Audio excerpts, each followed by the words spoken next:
UP के पूर्व मुख्यमंत्री तथा समाजवादी पार्टी के मुखिया अखिलेश यादव ने आज हाथरस जिले के कस्बा सिकंदराव में चुनावी सभा के बाद पत्रकार वार्ता की।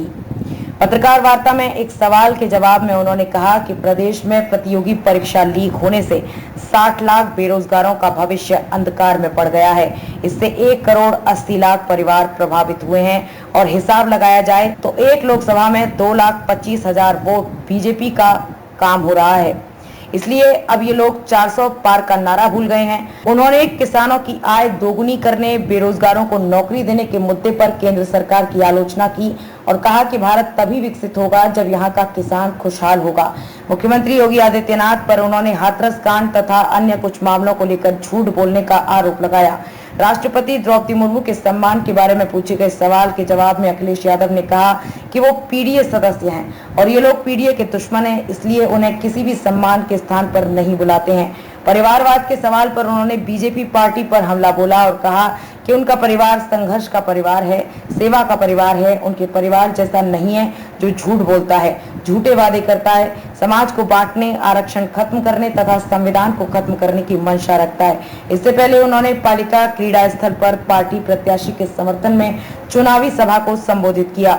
उन्होंने ऐलान किया कि केंद्र में इंडिया गठबंधन की सरकार बनने पर सभी किसानों का कर्ज माफ किया जाएगा। अखिलेश यादव ने कहा कि जिस तरीके से बीजेपी ने अपने चहेते उद्योगपतियों का 16 लाख करोड़ का कर्ज माफ किया है, इसी तरह हम सत्ता में आते ही किसानों का कर्ज माफ करेंगे और माता बहनों के लिए विशेष काम करेंगे। अखिलेश जी, योगी जी आए थे हाथरस, वो बोल रहे थे हिंदू एक हो जाओ, क्या कहेंगे? हम भी तो वही हैं, तुम भी वही हो गए। हम और आप में क्या फर्क है? उन्होंने एक बात और कही अखिलेश जी, देखिए, जो बात कही हो न कही हो, रुक जाइए, जो बात कही हो न कही हो, लेकिन हाथरस को सबसे ज्यादा बदनामी अगर किसी ने दी तो भाजपा ने दी है। इतनी बदनामी हाथरस की कभी नहीं हुई होगी देश में और दुनिया में, जो बदनामी भारतीय जनता पार्टी ने दी। ये हाँ, वही कांड, बदनामी और जिस तरह से अपमान हुआ यहाँ पर, उसके खिलाफ यहाँ मतदान करेंगे लोग।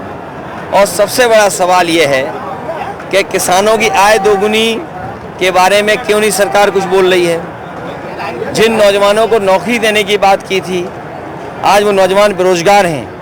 भारतीय जनता पार्टी ने 1/3 जीवन उनका बर्बाद कर दिया नौजवानों का। और जितनी भी परीक्षाएं थीं, सबके पेपर लीक हो गए। 60 लाख बच्चों का भविष्य अंधकार में डाल दिया। 60 लाख बच्चों के अगर माँ बाप को हम जोड़ दें, 3 सदस्य एक परिवार के मान लें, तो 1 करोड़ 80 लाख होते हैं।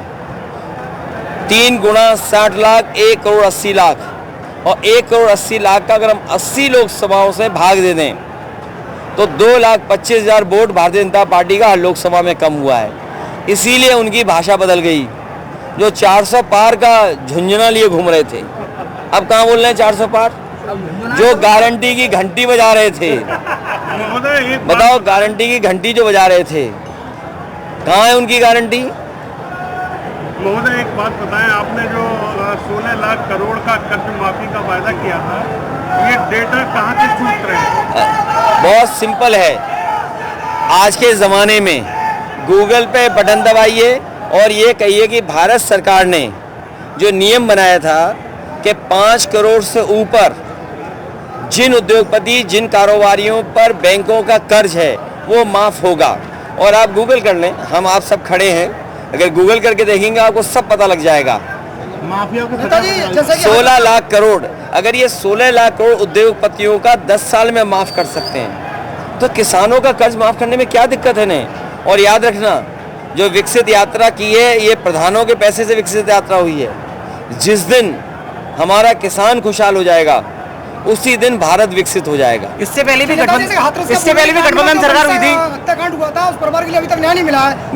मैं भरोसा दिलाता हूँ, नौकरी के लिए, आवास के लिए कहा था, अभी तो हम लोग न्याय नहीं मिल पाया है। उसके बारे में क्या कहना चाहेंगे? योगी होकर के झूठ नहीं बोलना चाहिए।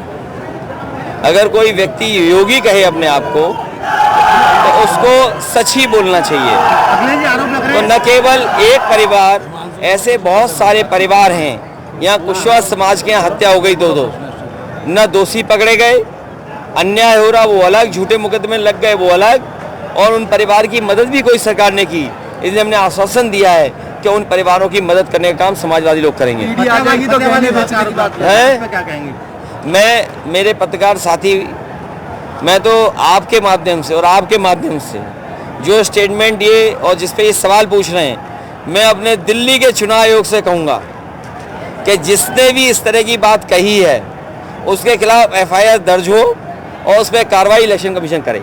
राष्ट्रपति महोदय को जब इन्विटेशन आया राम मंदिर जाने का, उसको लेकर क्या कहेंगे चुनाव के समय में? ये PDA को दुश्मन मानते हैं भारतीय जनता पार्टी के लोग। PDA को दुश्मन मानते हैं।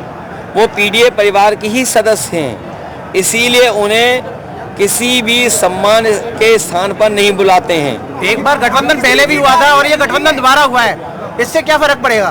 फर्क ये पड़ेगा, अनुभव बहुत कुछ चीज सिखाता है। अनुभव जो मिला है वो ये अनुभव है कि इस बार भारतीय जनता पार्टी का सफाया कर देंगे। 2014 से पहले हराया तक ये कह रहे हैं कि आप परिवारवाद में पूरी तरह से जकड़ गए हैं, पड़ गए हैं। परिवार को 2014 से जो पहले की सरकार थी वो बताया है। ये पहले ये बात तो बीजेपी को समझना चाहिए कि ये संघर्ष का परिवार है और सेवा के लिए परिवार पूरी जिम्मेदारी से परिवार लगा हुआ है। कम से कम उनके परिवार जैसा तो नहीं है, झूठ बोलता हो, वादे झूठे करता हो, और सबसे खतरनाक परिवार उनके साथ है जो कभी कभी समाज को बांटता है और आरक्षण को खत्म करना चाहता है और संविधान को खत्म करना चाहता है उनका परिवार। देखिए, वोट चाहिए। मैं किसी की तरफ, आप इतने बुजुर्ग समझदार पत्रकार साथी हो, सब जानते हो, जो लोग सबसे खतरनाक परिवार के संग चलते हों वो दूसरे परिवारों पे क्यों उंगली उठाएंगे? और मैं कहूँगा बीजेपी के लोगों से कि बीजेपी के लोग अगर ये बात समझते हैं और वो परिवार वालों के खिलाफ हैं तो जितने भी टिकट इन्होंने परिवार वालों को दिए सबके टिकट वापस ले लें और किसी परिवार वाले से वोट ना मांगें। तो कितने वोट मिलेंगे उन्हें? ये तो EVM बताएगी। Thank you sir, thank you.